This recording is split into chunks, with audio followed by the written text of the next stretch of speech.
नमस्कार दोस्तों, आज के इस सेशन में हम बात करेंगे वरिष्ठ अध्यापक के ऊपर। और पिछले सेशन में हमने बात करी थी व्याख्याता भर्ती को लेके, जिसको 1 महीना रहा है शेष, तो उस पर बात कर ली थी। तो आज बात करेंगे वरिष्ठ अध्यापक के ऊपर। आपने काफ़ी दिनों से आग्रह कर रहे थे मैंने भी कहा था आपको कि टाइम पे दे दूंगा क्लासेस। वही व्यस्तता रहती है तो मैं इतना कर नहीं पाता हूँ। चलो, बिना कोई समय ख़राब किए हुए हम बात करेंगे वरिष्ठ अध्यापक पे, ठीक है। तो वरिष्ठ अध्यापक, जैसा कि आप सभी को अच्छे से पता है कि इसकी जो परीक्षा है वो आपकी होने वाली है, और ये परीक्षा संभवतः हो जाएगी दिसंबर के अंदर। संभवतः कि आप निश्चित मान के चलिए दिसंबर के सेकंड वीक के आसपास। टाइम टेबल भी मेरे हिसाब से आ चुका है, नहीं तो आ जाएगा।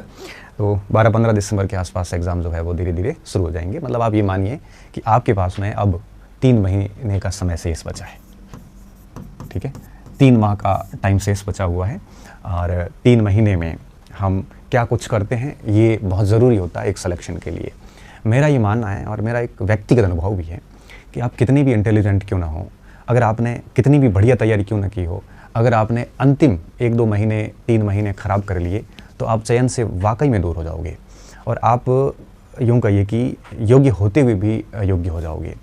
तो लास्ट का जो टाइम होता है ना, बड़ा पीक टाइम होता है, वो उस समय को हम कभी ख़राब करेंगे ना तो डेफिनेटली वो अपना परिणाम दे के जाएगा। तो अंतिम इन 2-3 महीनों में हमें कुछ क्या क्या मेन बातें ध्यान रखनी है, तो उस बिंदु को लेके मैं आज ये सत्र ले रहा हूँ। उम्मीद करता हूँ कि आपके लिए ये फ़ायदेमंद होगा, ठीक है। बात शुरू करूँ उससे पहले मैं बताना चाहता हूँ कि मैं जो भी बातें बताऊंगा ये मेरा एक व्यक्तिगत अनुभव है, ये आपके लिए कतई बाध्यकारी नहीं है। तो आप ऐसा ना सोचें कि मैंने आपको फोर्स कर रहा हूँ कि नहीं ऐसा करना चाहिए। जैसे मैं जो मेरा शेड्यूल बताता हूँ या मेरी जो रणनीति बताता हूँ, जो मेरे अनुभव होते हैं ना, वही बताता हूँ। मैं ये नहीं बताता कि भाई मैंने कभी किया ही नहीं है या किसी का पढ़ के बता रहा हूँ, ऐसा नहीं है। मेरे जो व्यक्तिगत निजी विचार है वही व्यक्त करता हूँ, और ज़रूरी नहीं है कि निजी विचार सभी पर समान रूप से लागू हो। तो आप एक चीज़ ध्यान रखना, मैं जो कुछ भी बता रहा हूँ उसको आप हूबहू अपना सकते हो, और आप चाहो तो आप इसमें अपने अनुसार संशोधन करके भी अपना सकते हो, बट अपनाइए। कई बच्चे मैसेज करते हैं ना, सर क्या पढ़ें इसके लिए, कैसे पढ़ें, एनसीईआरटी पढ़ें कि आरबीएससी पढ़ें, ये पढ़ें कि वो पढ़ें। तो मैं यही कहता हूँ कि पढ़ो तो सही, कुछ भी पढ़ो आप। और हर बार कहता हूँ कि एक चयन के लिए, एक स्टूडेंट के चयन के लिए सामग्री महत्वपूर्ण होती है, मैं मानता हूँ, लेकिन उतनी महत्वपूर्ण नहीं होती जितना उसका पढ़ने का तरीका महत्वपूर्ण होता है। 90% बच्चे जो है इस कारण बाहर हो जाते हैं कि वो ठीक से शुरू भी नहीं कर पाते और परीक्षा आ जाती है। शुरू क्यों नहीं कर पाते? क्योंकि वो इस विचार में व्यस्त रहते हैं कि कहाँ से शुरू करें, कौन सी किताब पढ़ें। इतना ज़्यादा अस्थिर होते हैं कि वो कुछ नहीं कर पाते। और आपकी असफलता के पीछे सबसे बड़ा कोई कारण होता है ना, वो होता है अस्थिरता, मानसिक अस्थिरता। अस्थिरता कई बातों की आपके दिमाग में। पहली अस्थिरता ये है कि कौन कौन सी किताबें पढ़ें। मार्केट में इतनी किताबें आ चुकी हैं, आप कंफ्यूज हैं। आपने यूट्यूब पे इतने सारे लोगों को सुन लिया है कि अब आप खुद कंफ्यूज हैं कि कौन सी किताब को फॉलो करें। अस्थिरता का एक कारण ये भी है। अस्थिरता का कारण एक ये भी है, भर्तियां इतनी हैं कि आप किसकी तरफ जाएं, आप इस कारण भी अस्थिर हैं। आपकी अस्थिरता का कारण कई सारे हैं, और मैं मानता हूं कि जब तक दिमाग में इस तरह से अस्थिरता रहेगी, मानसिक शांत चित्त नहीं रहेगा, तब तक आप पूर्ण मनोयोग से नहीं पढ़ पाओगे। और जब तक पूर्ण मनोयोग से कोई भी कार्य नहीं होगा, तब तक वो कार्य कभी सफल नहीं हो सकता। तो मैं चाहता हूं कि आप मानसिक स्थिरता के साथ काम करो, और उस हेतु मैं कुछ बातें, मेरे अनुभव जो है वो आपसे शेयर करूंगा, ताकि वो आपके लिए फ़ायदेमंद सिद्ध हो। तो देखिए, आज हम क्या क्या बात करने वाले हैं।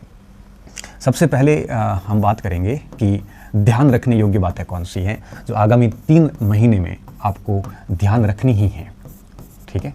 ध्यान रखने योग्य बातें, तो एक तो सबसे ज़रूरी बात है ये, जो आपको ध्यान में रखनी है, ठीक है। कुछ ये बातें मैं बताऊंगा, तो एक तो बात ये हो गई मेरी। दूसरा आज मैं डिस्कस करूंगा वो है आपके सामग्री को लेके, ठीक है। सामग्री में मैं सारी बात करूंगा, ऑनलाइन बात भी करूंगा कि ऑनलाइन सामग्री का क्या है, ऑफलाइन का क्या है, ठीक है। इसको लेके भी बात करूंगा मैं। इसके बाद में तीसरी जो मैं बात करने वाला हूँ वो है कि इसका समय का प्रबंधन कैसे किया जाए, ठीक है। टाइम को कैसे मैनेज किया जाए, समय प्रबंधन कैसे किया जाए, तो इस पर लेके को भी मैं बात करूंगा। चौथा बिंदु मैं बात करूंगा अभ्यास को लेकर, कि किस तरह से अभ्यास किस तरह से किया जाए, टेस्ट सीरीज़ ज्वाइन की जाए या ओल्ड प्रीवियस पेपर देखे जाए, उस पर भी मैं बात करूंगा। और चौथा मैं विभिन्न परीक्षाओं में कैसे अपना दिमाग जो है वो यूँ कहिए कि विभिन्न परीक्षाएं हैं अभी, और इस स्थिति में अपने आप को स्थिर कैसे रखें, तो ये पॉइंट भी मैं डिस्कस करूँगा और कुछ बीच में और पॉइंट आएंगे तो वो पॉइंट भी मैं चर्चा करूँगा आपके साथ। तो ये कुछ मेन बातें हैं जो हम आज चर्चा करने वाले हैं। ठीक है, सबसे पहली और ज़रूरी बात कि किन किन चीज़ों का हमें ध्यान रखना है इस 3 महीने की अवधि में। और मैं सबसे पहली बात आपको ये बताना चाहूँगा कि ध्यान रखने में सबसे पहला बिंदु ये है कि आप जो है, मैं हर क्लास में बोलता हूँ, हर वीडियो में बोलता हूँ, जब भी मोटिवेट करता हूँ तब बोलता हूँ कि अगर आपको चयन लेने हैं तो आप जो है वो देश दुनिया लोगों से दूर रहें, क्योंकि आप जितना ज़्यादा सोशल होंगे, जितने ज़्यादा सोशल होंगे उतने ज़्यादा आप लोगों के विचार सुनोगे, जितने ज़्यादा लोगों के विचार सुनोगे उतने ही आप कंफ्यूज होंगे, उतनी अस्थिरता रहेगी दिमाग में और आप ओवर थिंकिंग करोगे, बहुत ज़्यादा सोचोगे। सोचना ज़रूरी है लेकिन बहुत ज़्यादा सोचना बहुत ज़्यादा हानिकारक हो जाता है।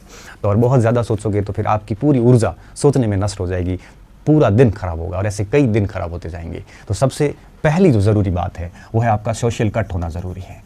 सोशल कट होना बहुत ज़्यादा ज़रूरी है। सामाजिक रूप से आपको दूरी बनानी बहुत ज़रूरी है। ठीक है, सोशल डिस्टेंस जैसे हम कोरोना में यूज़ किया था, ये बहुत ज़रूरी है। चाहे वो आपके सोशल मीडिया से हो, चाहे आपके समाज से हो, सभी से दूरी बनाइए आप। अभी आप इन 3 महीनों में मैं अगर आपको एक व्यक्तिगत सलाह दूँ तो आप है वो फेसबुक है, व्हाट्सएप है, टेलीग्राम है, यूट्यूब है, इन चीज़ों से दूर रहें। बस बहुत ज़्यादा आवश्यक हो उस समय थोड़ा सा उन चीज़ों को देख लो, कोई टॉपिक समझ में नहीं आया हो या कोई कभी कभार हम भी देख लेते हैं तो वो अलग बिंदु है। बाकी कोशिश ये करो कि दूर रहो। यूजलेस टॉक्स होती है ना, आप चाय की थड़ी पे बैठ के लोगों से बातें कर रहे हो, पेपर कैसे आएंगे, कट ऑफ क्या रहेगी, क्यों इतनी समय आप खराब करते हो। बेहतर ये होता है कि आप अपनी किताबें, अपनी जो सामग्री है जिस पर हम बात करने वाले हैं, इस सामग्री को पूर्ण विश्वास के साथ में घोट लीजिए, उसको एक एक बिंदु को तह तक जाके समझने का प्रयास कीजिए। जब आप आधा घंटा बैठ के उस चाय की थड़ी पे या व्हाट्सएप ग्रुप में अपना जब समय खराब कर रहे होते हैं ना, उस समय मान के चलिए कई सारे बच्चे जो है वो किसी टॉपिक को डूब के पढ़ रहे होते हैं, इतनी पोस्ट होती है। इसलिए मैं यही कहूँगा कि आप सामाजिक दूरी बनाए रखें। इन 3 महीनों में फेल हो गए तो यही लोग आपको दुत्कारेंगे, यही लोग आपसे दूर हो जाएंगे सबसे पहले, जिनके साथ अपना आप अमूल्य समय व्यतीत करते थे, व्यतीत नहीं खराब करते थे। ठीक है, तो सबसे पहला काम आप ये कीजिए, ध्यान रखने योग्य बातें में कि आप सोसाइटी से दूर हो जाइए मेहरबानी करके। हाँ, थोड़ा बहुत ठीक है, कभी कभार मोबाइल थोड़ा बहुत दिन में 1-2 बार देख लिया या यूट्यूब पे कोई एक आधा वीडियोस देख लिया तो अलग बात है, लेकिन कंफ्यूज करने वाली चीज़ें मत देखो। ठीक है, फॉलो भी करो ना तो किसी एक को सुन लो। आप किसी भी गुरुजी को फॉलो करते हो, मैं ये नहीं कहता हूँ कि मेरे को ही करो, आप किसी को भी कर सकते हो। हर व्यक्ति का अपना अलग शिक्षक होता है, वो अपना आदर्श किसी को मानता है तो किसी को भी मान सकता है। और मैं मानता हूँ कि अच्छे लोग ही हैं, जो भी हैं सारे लोग अच्छे हैं, कोई भी खराब नहीं है। चाहे मैं बोल रहा हूँ तो मैं मेरे स्तर पर ठीक हूँ और मेरे कई साथी यूट्यूब पे हैं, सब अच्छे हैं। और जिसको भी फॉलो करो उनको पूर्ण रूप से फॉलो करो। आप अगर 3-4 लोगों को फॉलो करोगे ना तो आप कंफ्यूज हो जाओगे। कोई भी कंटेंट गलत नहीं बताता है, वो कंटेंट बताते, उन्होंने पढ़ा वो बताते हैं, मैंने पढ़ा वो मैं बताता हूँ, मेरी स्ट्रेटजी मैं बताता हूँ, उनकी स्ट्रेटजी वो बताते हैं, फिर आप दोनों में बैलेंस नहीं कर पाओगे। तो बेहतर ये होता है कि आप जिसको भी फॉलो करो पूर्ण रूप से करो। मैं ये सिर्फ यही कहूँगा आपको। तो आप जिसको भी फॉलो करो, उनका कोई एक आधा वीडियोज़ 7 दिन में, 10 दिन में, 15 दिन में एक बार, जो भी हमारी ज़रूरत होती है अनुसार उसको देख लो, बाकी चीज़ों छोड़ दो आप। पहली बात। दूसरी बात, सामाजिक दूरी, स्थान सुनिश्चित कर लो। स्थान सुनिश्चित करना क्यों ज़रूरी है? क्योंकि एग्ज़ाम का जब टाइम आता है तो अक्सर हम अगर कोई स्थान चेंज करते हैं तो फिर क्या होता है ना कि 15-20 दिन तक हमारा माइंड काम नहीं करता है, फिर हम उस अनुसार है वो एक प्रकार से बैलेंस नहीं कर पाते, एडजस्ट नहीं कर पाते। तो अभी से फिक्स जगह कर लो भाई, कोई जयपुर सेट है तो जयपुर सेट हो जाओ। रूम वगैरह में अगर कहीं साथी लोग डिस्टर्ब कर रहे हैं तो आप कोई अलग रूम अभी से देख लो। गांव में पढ़ रहे हो तो ठीक है, पढ़ाई हो रही तो बढ़िया, नहीं हो रही तो शहर चले जाओ। लाइब्रेरी में पढ़ाई हो रही है तो ठीक है, रूम में हो रही है तो ठीक है, जहाँ है आपको लग रहा है कि आप सेटिस्फाई हो तो फिर यहीं रहिए। अगर आपको लगता है कि सेटिस्फाई आप नहीं है तो आप निश्चित तौर पर अभी जगह चेंज कर सकते हो। 3 महीने पर्याप्त है, वापस सेटल होने में ठीक समय है अभी। तो अभी स्थान को सुनिश्चित कर लो और लोगों से दूरी बना लो। ठीक है, ये बहुत ज़रूरी बातें कर रहा हूँ। और जब स्थान सुनिश्चित करो ना तो मेरी बात मानना कि आप परीक्षा दे के ही फिर घर जाना। ठीक है, परीक्षा दे के ही घर जाना। घर बैठे हो तो फिर अलग बिंदु है, लेकिन 3 महीने अभी कहीं मत जाना। दिसंबर का एग्जाम देके, क्योंकि बीच में दीपावली भी आएगी, बहुत सारे फंक्शंस आएंगे। आप ऐसे घर जाओगे तो 15-15, 20-20 दिन खराब कर दोगे। और पढ़ाई एक बार अगर पटरी से उतरती है ना तो वापस रिदम बनने में एक लंबा वक्त लग जाता है। तो मैं सिर्फ यही कहूँगा कि स्थान सुनिश्चित कर लो और फिर एग्ज़ाम दे के घर जाना। मम्मी पापा को जाके घर जाके यही बताना, भाई को ये बताना, बहन को बताना कि इस बार पेपर कैसा हुआ है। तो पेपर देने के बाद ही घर जाना, उससे पहले मत जाना। ये ठान लो अंदर, कुछ भी हो जाए भले। ठीक है, पैसे उधार लेके काम करना पड़े तो भी करना, एक डेडिकेशन दिखना चाहिए आपको अपने आप में। स्थान सुनिश्चित कर लो। और तीसरी बात, ये जितनी भी मैं बकवास शब्द का यूज़ तो नहीं करूँगा, लेकिन जो उलूल जुलूल बातें होती हैं ना बाजार की, उससे दूर हो जाइए। वैसे आप सामाजिक दूरी बनाओगे तो उन बातों से वैसे ही दूर हो जाओगी, ठीक है। और दूसरी बात और तीसरी बात, चर्चाएं जितनी भी हैं, चाहे वो आपके परीक्षा से संबंधित हो, चाहे आपके परिणाम से संबंधित हो, चाहे वो कट ऑफ से संबंधित हो, इन सारी चीज़ों से दूर हो जाइए आप, ठीक है। चर्चाएं नहीं होनी चाहिए। इन बातों का थोड़ा सा आप ये ध्यान रखने योग्य मेन बातें थी। अब मैं बात करता हूँ कि आपको कौन सी सामग्री का यूज़ करना चाहिए, मेरा क्या मत है इस संबंध में। देखो, सामग्री की जहाँ तक बात आएगी, सबसे पहली बात, आपने कंटेंट तय कर लिया होगा अभी तक, क्योंकि 3 महीने बच्चे हैं और अगर अभी तक आपने कंटेंट तय नहीं किया है तो भैया बड़ा मुश्किल काम है। मैं उनके लिए वीडियो बना ही नहीं रहा हूँ। वीडियो उनके लिए जो सीरियसली 2-3 महीने से, 4 महीने से, 5 महीने से, 8 महीने से पढ़ रहे हैं, ये उन्हीं के लिए। क्योंकि अभी तक अगर आप सामग्री तय नहीं कर पाए है ना, तो आप मान के चलिए कि आप जो है अभी तक अगर सामग्री तय नहीं हुई है तो आप ठीक से काम नहीं कर पाओगे, ठीक है। क्यों? क्योंकि सीधी सी बात है कि अभी तक अगर सामग्री तय नहीं हुई है तो आप कब सामग्री लाओगे, कब सामग्री पढ़ोगे। सेकंड ग्रेड का सिलेबस कोई आसान तो है नहीं, बहुत बड़ा लंबा चौड़ा सिलेबस है, ठीक है। अगर नहीं है तो अभी भी 3 महीने का वक्त है, कम से कम अभी सामग्री तय कर लो, जो भी कर लो सामग्री तय कर लो अभी तक। तो सामग्री आपकी तय हो जानी चाहिए अभी तक। मैं तो उम्मीद ये रख रहा हूँ कि आपने एक बार सिलेबस पढ़ लिया होगा किसी कोचिंग संस्थान में, या अपने स्तर पर कर लिया होगा, नोट्स वगैरह बना लिए होंगे।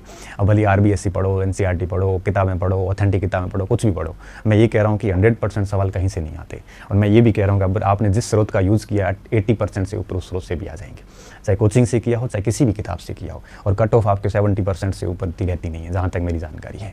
तो 70% तक कट ऑफ रहती है, आपके कंटेंट से 80% से ऊपर सवाल बन रहे हैं, तो आपको अपनी सामग्री पे कभी भी अविश्वास नहीं होना चाहिए। तो सामग्री तय कर लो, कर लिए तो उस पर विश्वास करो, क्योंकि जितनी बार बाजार जाओगे आप, उतनी बार आपको नई सामग्री दिखेगी। जितनी बार नई सामग्री दिखेगी उतनी बार आपको आपकी सामग्री पे अविश्वास होगा। क्योंकि हमारे मारवाड़ी में कहावत है ना कि पराई थाली में घी घड़ा, मतलब दूसरे की थाली में हमें हमेशा ज़्यादा दिखता है। तो अगर आप लाइब्रेरी की किसी चैम्बर पे बैठे हैं ना, तो दूसरे को अगर बात करोगे, उसकी कंटेंट देखोगे तब नहीं यार इसका तो अच्छा है, और उसको आपका अच्छा लग रहा है। इससे बेहतर है कि दूसरों की सामग्री छोड़िए, आप अपनी सामग्री पे विश्वास कीजिए, ठीक है ना। चाहे वो ऑनलाइन हो चाहे ऑफलाइन हो, सामग्री पे विश्वास करिए, सामग्री तय कर लीजिए। अब तीसरी बात इसमें एक और आती है कि खुद की सामग्री पे विश्वास करना इसलिए ज़रूरी होता है कि आपने विश्वास करके उसको लिया था। जब आपने उसको खरीदा था ना, तो विश्वास करके खरीदा था। फिर अब दूसरों को देख के उस पर अविश्वास नहीं होना चाहिए। और अगर अभी आप सामग्री चेंज करोगे तो इतना वक्त नहीं है कि आप सामग्री नई को पूरा पढ़ के रिवीजन कर सको, क्योंकि एजुकेशन, शिक्षा याद करने का सीधा नियम है कि जब तक 3 से 4 बार तक चीज़ें दिमाग से नहीं गुजरती है, तब तक वो परीक्षा में आउटपुट नहीं दे पाती। और अभी 3 महीने में इतना समय नहीं है कि आप सेकंड ग्रेड के दोनों पेपर्स अच्छी तरीके से कर सको। 4-4 बार नहीं हो पाएगा अभी, तब तक कोई फ़ायदा नहीं। तो बेहतर ये है कि जो भी आपके पास सामग्री है उसको ठीक से पढ़िए, दूसरे की सामग्री को मत देखिए, ठीक है। अभी जैसे कल एक स्टूडेंट मेरे पास आया, सर बोला कि आपके नोट्स पढ़ रहा हूँ और सब चीज़ें ठीक हो रही है, बस मज़े से पढ़ता था। अब किसी ने उसको कह दिया कि गणपति जी के नोट से प्रश्न नहीं आएगा। अब उसके कहने में क्या जाता है, वो कह के चला गया। मैंने कहा देखो ऐसा है, कह के वो चला गया तो चला गया, उसका काम वही है। लेकिन आप ये देखो कि मैंने जितने भी बैच लिए हैं आज तक, आप देख लो मेरा ट्रैक रिकॉर्ड रहा है 90-95% सवाल हर बैच में आए। मैंने प्रूफ सहित वीडियोस यूट्यूब पे डाल रखे हैं, तो और कोई दोहराई की बात नहीं है, ठीक है। तो विश्वास करता जा। अच्छा, फिर मैंने उसको कहा कि क्या आपको लगता है कि अब आप कंटेंट चेंज करके, अच्छा आपको लगता है कि इससे ज़्यादा आप याद कर सकते थे? तो नहीं, तो फिर अपनी क्षमता इतनी है तो आप विश्वास कीजिए। भले किसी भी संस्थान में पढ़े हो, आप किसी भी बुक से पढ़े हो, उस पर विश्वास कीजिए। अभी हमारे पास विश्वास के अलावा कोई ऑप्शन नहीं है। अगर आप यही बात 1 साल पहले पूछते तो मैं आपको किताब बता देता। अभी ये किताबें मैं बता के आपको अपनी सामग्री पर अविश्वास पैदा नहीं करना चाहता, इसलिए मैं आप सामग्री पे बात नहीं करूँगा कि कौन सी पढ़नी चाहिए, वो तो आपने तय कर ही ली है, तो विश्वास कर लीजिए। उसके बाद देखिए क्या होगा। अब जब आपने विश्वास कर लिया है तो विश्वास करने के बाद में उसी सामग्री का बार बार दोहराव करें, रिवीजन बार बार दोहराव ही करें बस, और कुछ भी नया न पढ़ें। जितना ज़्यादा उसका रिवीजन होगा उतना ही बढ़िया होगा, ठीक है। अब इसमें एक चीज़ और आती है, क्योंकि एग्ज़ाम का एंड टाइम जब आएगा उससे 10 दिन पहले एक बार बढ़िया रिवीजन होना बहुत ज़रूरी होता है, क्योंकि लास्ट 21 दिन जो बचते हैं ना परीक्षा के, उन 21 दिनों में आपको वो सब कुछ रिवीजन कर लेना चाहिए जो आपने अपनी पूरी तैयारी में पढ़ा है। क्यों? क्योंकि हमारी स्मृतियाँ ना विस्मृत बहुत जल्दी होती हैं। तो हम अगर पुरानी जो पढ़ी हुई चीज़ों को लास्ट एंड पीक टाइम पे वापस पढ़ लेंगे ना एक बार 15-20 दिनों में, तो दिमाग में सारा मटेरियल ताज़ा हो जाता है और परीक्षा में बहुत ही कम गलतियाँ हो पाती हैं। फिर तो रिवीजन करते जाइए और लास्ट के 20-21 दिन में एक बार और रिवीजन कर लेना। वो रिवीजन पे अपन आगे और बात करेंगे। अब बात आती है कि अब कोचिंग करना चाहिए कि नहीं करना चाहिए। सामग्री तय कर ली है, तो अब जैसे मैंने बता दिया सामग्री तय हो गई है, तो अभी ऑनलाइन ऑफलाइन कोचिंग मेरे हिसाब से नहीं करनी चाहिए। क्यों? क्योंकि अभी इतना समय नहीं है कि हम कोचिंग के सामाजिक में भी आप सोचो कि 8 सब्जेक्ट है, हिंदी है तो हिंदी वगैरह में भी काफ़ी कुछ है, तो वापस उसको एक बार पढ़ना, लिखना, रिवीजन करना, ये सब चीज़ें नहीं करोगे तो फ़ायदा नहीं होगा। तो अब मेरे हिसाब से कोचिंग वगैरह से नहीं करनी चाहिए। अभी आपको बुक्स, नोट्स वगैरह आपकी जो भी सामग्री है, बस एक एक सामग्री तय करना और जो कुछ तय किया है वो ही पढ़ना। तो अभी मेरे हिसाब से, है ना, अभी कोचिंग मेरे हिसाब से आपको नहीं करनी चाहिए। अगर आप आगे की भर्तियों की तैयारी कर रहे हैं तो कर सकते हैं, लेकिन अब 3 महीने के लिए कोचिंग आपको मेरे हिसाब से फ़ायदा नहीं देगी। मेरा एक व्यक्तिगत अनुभव है, ठीक है। आप कोचिंग की सामग्री आप कह रहे हो पढ़ सकते हैं कि नहीं पढ़ सकते हैं। कोचिंग की सामग्री अगर आपने पहले पढ़ी है तो पढ़ लीजिए, वो काम की है, नहीं पढ़ी है तो छोड़ दीजिए, ठीक है। और हर एक पार्ट की एक से अधिक सामग्री नहीं होनी चाहिए आपके पास में, हर एक पार्ट की एक से अधिक सामग्री नहीं होनी चाहिए। तो आपका जो सामग्री है वो तय होनी चाहिए और एक न्यूनतम सामग्री होनी चाहिए। सामग्री कैसी होनी चाहिए? न्यूनतम होनी चाहिए। अभी आप क्या करोगे, आज हर पार्ट की अपने जो सेकंड ग्रेड का पार्ट है उसका एक एक पुस्तक वगैरह जो भी है वो अलग कर लो, ठीक है। बाकी सारी आप अपनी अलमारी में बंद कर दो। क्यों? क्योंकि हमें हर पार्ट की एक एक सामग्री ही पढ़नी है, ज़्यादा नहीं पढ़ना है, ठीक है ना। यूट्यूब से पढ़ना है अब, क्योंकि वीडियोज़ वगैरह से जब चीज़ें पढ़ते हैं ना, अगर आप उसको हाथ से लिख के नहीं करोगे काम, तो वीडियो आपका कोई काम का नहीं है। क्यों? सुने हुए ज्ञान की एक सीमा होती है। पढ़ा हुआ, लिखा हुआ हो, फिर बार बार पढ़ा हुआ हो, तो फिर वो लंबे समय तक चलता है। इसलिए अभी वीडियोस वगैरह से बचिए। हाँ ठीक है, कोई टॉपिक समझ में नहीं आया, जैसे अर्थशास्त्र पढ़ रहे हो, उपभोक्ता फलन समझ में नहीं आया, तो यूट्यूब पे वगैरह पे देख लिया, या किसी एप्लीकेशन से कोई पार्ट खरीद लिया, उस पार्ट के 5 टॉपिक देख लिए। ये स्मार्ट स्टडी तो बहुत बढ़िया है, सेलेक्टिव स्टडी, लेकिन पूर्ण रूप से अब उस चीज़ों पे निर्भर मत होना आप, ठीक है। ये बात हो गया। इसके अलावा ये चीज़ें सामग्री के संबंधित हो गई। अब मैं बात करता हूँ कि टाइम मैनेज कैसे करना है, ठीक है। तो टाइम मैनेज की अगर देखो विद्यार्थियों से बात आती है, तो अब आपके पास में 2 पेपर है, फर्स्ट पेपर भी और सेकंड पेपर भी है, और साथ साथ में आप थर्ड ग्रेड की भी तैयारी कई अच्छे कर रहे हैं, उसकी बात में भी आगे करता हूँ। तो समय प्रबंधन का ध्यान रखना। देखो दोनों पेपर में 40% प्लस 40% लाने हैं आपको। कैटेगरी को 5%, कुछ कैटेगरीज को छूट भी है, तो फर्स्ट पेपर में भी आपको न्यूनतम 40 लाने हैं, सेकंड में भी न्यूनतम 40 लाने हैं। तो ऐसी स्थिति में आप लापरवाही ये मत करना कि केवल एक पेपर ही पढ़ें। कम से कम आप 40% फर्स्ट पेपर के लिए कम से कम आप 3-4 घंटे दें। हाँ, आपको लगता है कि हमारा फर्स्ट पेपर बहुत तगड़ा है, कोई दिक्कत नहीं आ रही है, तो भले इसको टाइम कम दे दो, कमज़ोर है तो थोड़ा टाइम ज़्यादा दे दो, और सेकंड पेपर को आप कम से कम 5-6 घंटे दें, ठीक है। तो आपकी 8-10 घंटे की स्टडी रेगुलर होनी चाहिए, और मैंने आपको जैसा बताया कि आपको परीक्षा दे के ही घर जाना है, ठीक है। तो ऐसी स्थिति में 3 महीने आपके पास पड़े हैं। एक बात और ध्यान रखना, सॉरी, अगर आप ये चीज़ें करोगे ना, सामाजिक दूरी, स्थान तय कर लोगे, चर्चा नहीं करोगे, ये चीज़ें करोगे, तो आपके 10 घंटे रेगुलर पढ़ाई होगी ना, देखना 7 दिन के अंदर बहुत बढ़िया स्थिति हो जाएगी आपकी, ठीक है। तो डेली 3 से 4 घंटे आप है वो फर्स्ट पेपर को दें, और बाकी पूरा टाइम आप सेकंड पेपर को दें। मैं क्या करता था, मेरा जब सेकंड ग्रेड सामाजिक में सिलेक्शन हुआ था, तो मेरे को 4 महीने मिले थे, मैं आरबीआई छोड़ के आया था, तो 4 महीने मतलब मेरे दिसंबर में पेपर था, मेरे भी दिसंबर में था सौभाग्य से, और अगस्त जुलाई के आसपास में आया था। अगस्त, सितंबर, अक्टूबर, नवंबर 4 एक महीने मिले थे मुझे। तो मैं सुबह उठ के मॉर्निंग में, तो मेरी हमेशा से मॉर्निंग में 5-6 बजे उठने की आदत रही है, 5:30, 6, 5:30, 6, 6, 7, 6:30 से बाद में नहीं सोता मैं, उस समय उठ जाता था, उठ के और सुबह 12 बजे तक, उसमें बीच में नाश्ते भी कर लेते थे, दैनिक क्रियाओं से निवृत्त भी हो लेते थे, और खाना वाना होता था वो भी खा लेते थे। 12-1 बजे जनरली पढ़ने के बाद ही खाना खाते थे। तो सुबह 6 से 12 के बीच में 1-2 घंटे का कुछ खाना पीना और दैनिक क्रियाएं, अखबार निकाल के लगभग 4 घंटे मिल जाते थे। तो मॉर्निंग का पूरा सत्र फर्स्ट पेपर को सुपुर्द किया हुआ था। उसमें फिर मैंने मैनेज कर लिया था कि भाई पहले राजस्थान का पोर्शन पूरा करना है, फिर इंडिया का पोर्शन करना है, फिर साइकोलॉजी करनी है, मतलब उस टाइप से मैनेज किया था। जैसे अगर कमज़ोर जो पार्ट है वो सबसे पहले पूरा करते थे, जैसे साइकोलॉजी लिया तो पूरी साइकोलॉजी लेते थे 5-7 दिन तक, वो पूरी हो गई, फिर इंडियन ज्योग्राफी, जो इंडिया का जो जीके है वो लेना शुरू करते थे, वो करते थे, वो हो गया, फिर राजस्थान का करते थे, वो हो गया, फिर साइकोलॉजी को वापस पढ़ते थे। ऐसे साइकिल सिस्टम से सुबह का पूरा टाइम उसको दिया हुआ था फर्स्ट पेपर को, ठीक है। सभी की लिमिटेड सामग्री थी मेरे पास में। फिर 12 बजे से लेकर रात को 10-12 बजे तक पूरा टाइम सेकंड पेपर। 12 बजे जैसे फ्री हो गए, मॉर्निंग में खाना वाना खा लिया आराम से, फिर 1-2 घंटे सो जाते थे, 2-2.5 घंटे, 2-1 बजे, 2-2.5-3 बजे वापस जागृत हो जाते थे। फिर 2-3 बजे से लेके और शाम को 6 बजे तक 3 घंटों में एक सब्जेक्ट सामाजिक थी मेरे, तो एक पार्ट देख ही लेता था। फिर जाता था थोड़ा खेलने के लिए, 6-7 बजे वॉलीबॉल खेल के आता था, हॉस्टल जाता था, 2 किलोमीटर दूर था। फिर वापस आके खाना वाना खा के फिर बैठ जाता था, और 3 घंटे और 2-3 घंटे एक सब्जेक्ट और देखता था। 2 सब्जेक्ट देख के फिर सो जाता था, और वो 2 सब्जेक्ट 8-10 दिन में जैसे ही वापस पूरे हो जाते थे फिर नए 2 सब्जेक्ट लेता था। ऐसे करके मेरा टारगेट रहता था कि 4 सप्ताह होते हैं और 4 सप्ताह में कोशिश रहती थी कि 8 सब्जेक्ट पूरे कर लूँ, सप्ताह में 2 सब्जेक्ट हर सप्ताह के ऐसे।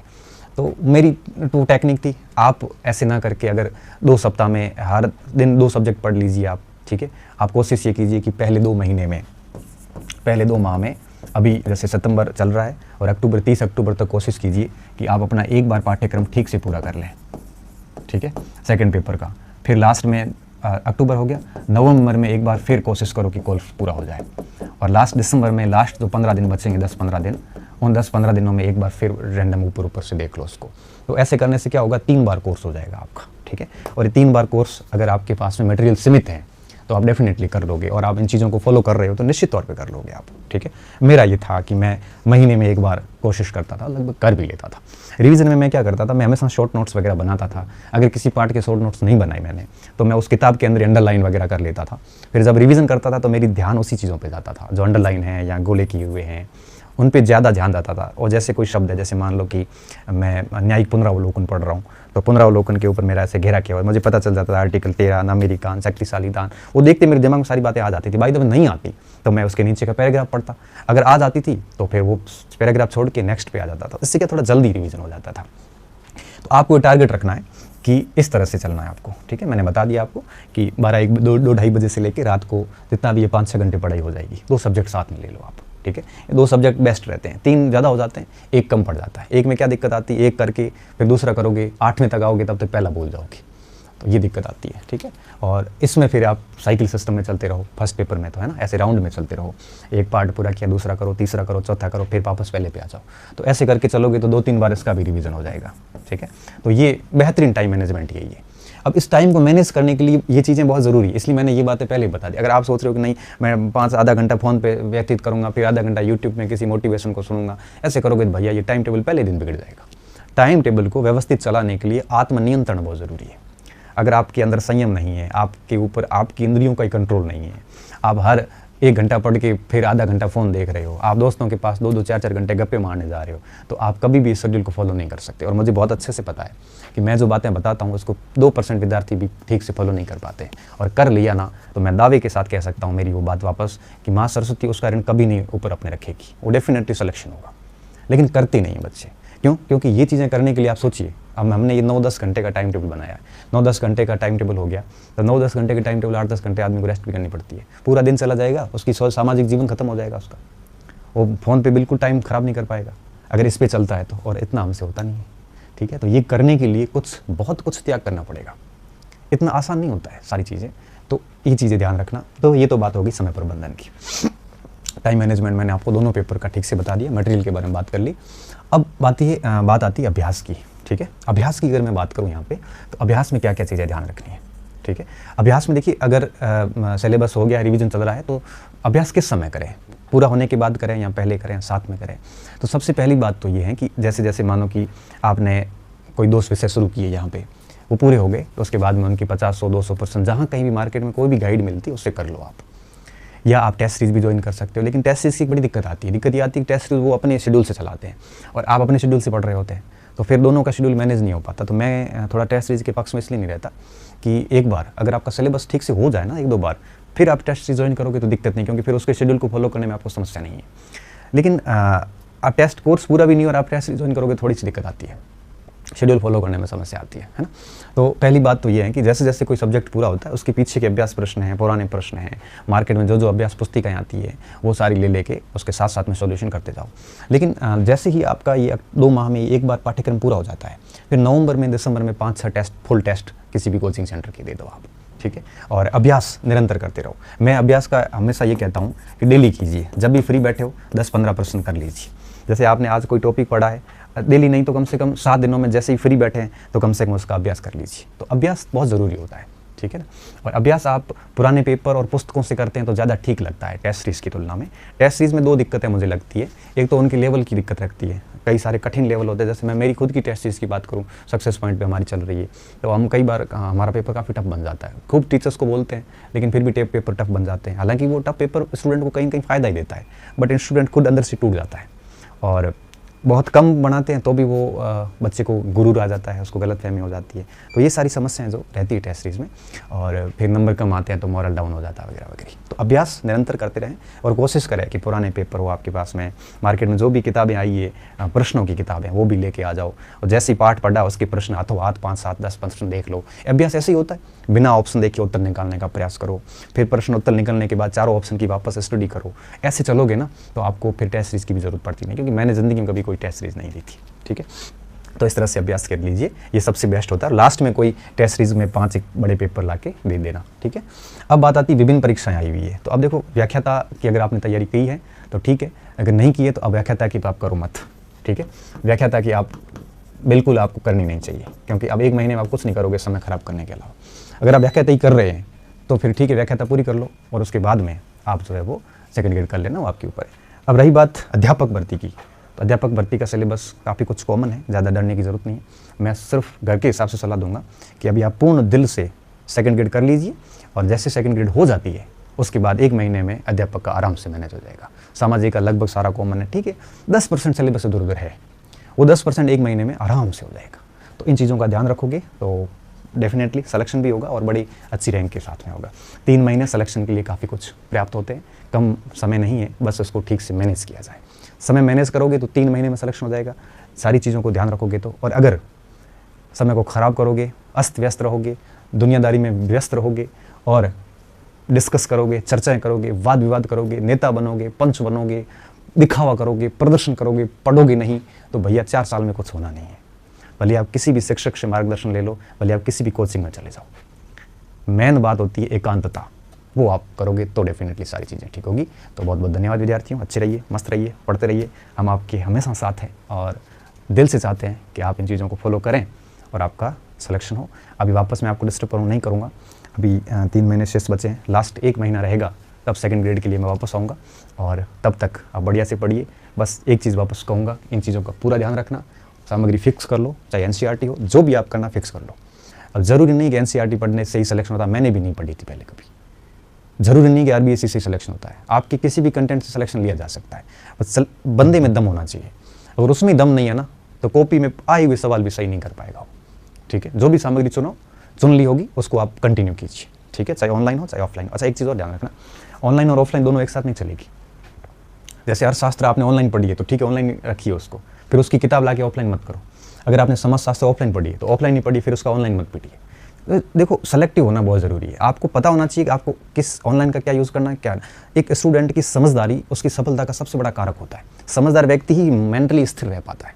ठीक है, इन सारी चीज़ों का ध्यान रखना, और कोई बहुत जेन्युइन समस्या आए तो मैसेज बॉक्स में डाल देना, फिर भविष्य में और मुझे लगेगा कि वास्तव में सीरियस समस्या है तो फिर वापस लाइव आ जाएंगे। और परीक्षा टाइम पे है, अच्छे से पढ़ना, और अभी अध्यापक भर्ती पे ध्यान मत देना आप, क्योंकि जिस स्टूडेंट ने सेकंड ग्रेड की तैयारी पूर्ण मनोयोग से की है, थोड़ा साइंस गणित का दिक्कत रहेगी, सामाजिक, हिंदी, इंग्लिश, संस्कृत, इनकी मैं बात कर रहा हूँ, साइंस की भी, मैथ्स का थोड़ा मामला गड़बड़ है। इन लोगों को मैं बता दूं, जिसने पूर्ण दिल से सेकंड ग्रेड की तैयारी की है वो अध्यापक भर्ती में 15 दिन फिर देख लेगा ना, बड़ी अच्छी पोजीशन के साथ सिलेक्शन होगा, ये मैं दावे के साथ कह सकता हूँ। तो आप बहुत भाग्यशाली है कि सेकंड ग्रेड की तैयारी आपने शुरू कर दी, तो इसका पूरा फायदा आपको थर्ड ग्रेड में डेफिनेटली मिलेगा। और मैं तो ये चाहता हूँ कि भगवान करे आपका इतना बढ़िया पेपर हो कि अध्यापक देना ही ना पड़े। ठीक है, इन चीज़ों के साथ ही मैं मेरी बात को खत्म करता हूँ। शुभकामनाएं, ढेर सारी शुभकामनाएं, और ईश्वर से दुआ करता हूँ कि आपको इतनी शक्ति दें, आपको इतनी मानसिक मजबूती दें कि आप इसके हिसाब से चल के ये चीज़ें करके और अपना सिलेक्शन सुनिश्चित कर सको। बहुत बहुत धन्यवाद और पुनः आपको शुभकामनाएं।